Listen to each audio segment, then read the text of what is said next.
Ja selle saate põhimõte siis on see, et meloodia on siin üks ülemine hääl, bass on siin all ja vahele võtad akordi helisid, nagu ikka see käib.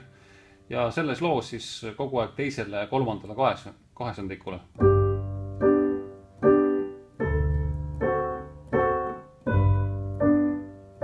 Ja mitu akordide helide sinna alla võtate? Noh, ütleme minimaalselt siis üks, aga saab ka rohkem.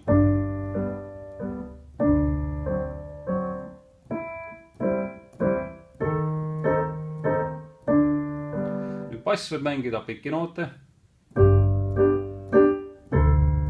ja nii edasi, või siis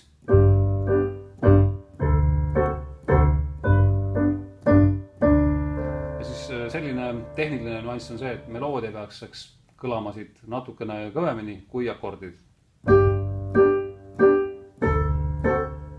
Seda on päris keeruline saavutada, sest et aga seda on võimalik saavutada nii, kui te natukene nagu käe raskust telje panete rohkem sinna viienda sõna poole. Ehk siis tavaliselt ikkagi mängite kõiki helisid sama tugevalt.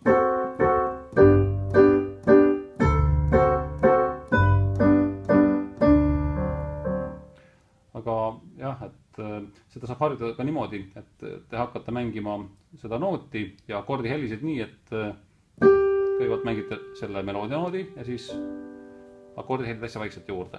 Siis hakkate seda vahel nagu kahandama. Kuni lõpuks see õnnestubki, et ülemine hääl on palju valjem kui keskmised akordi helid.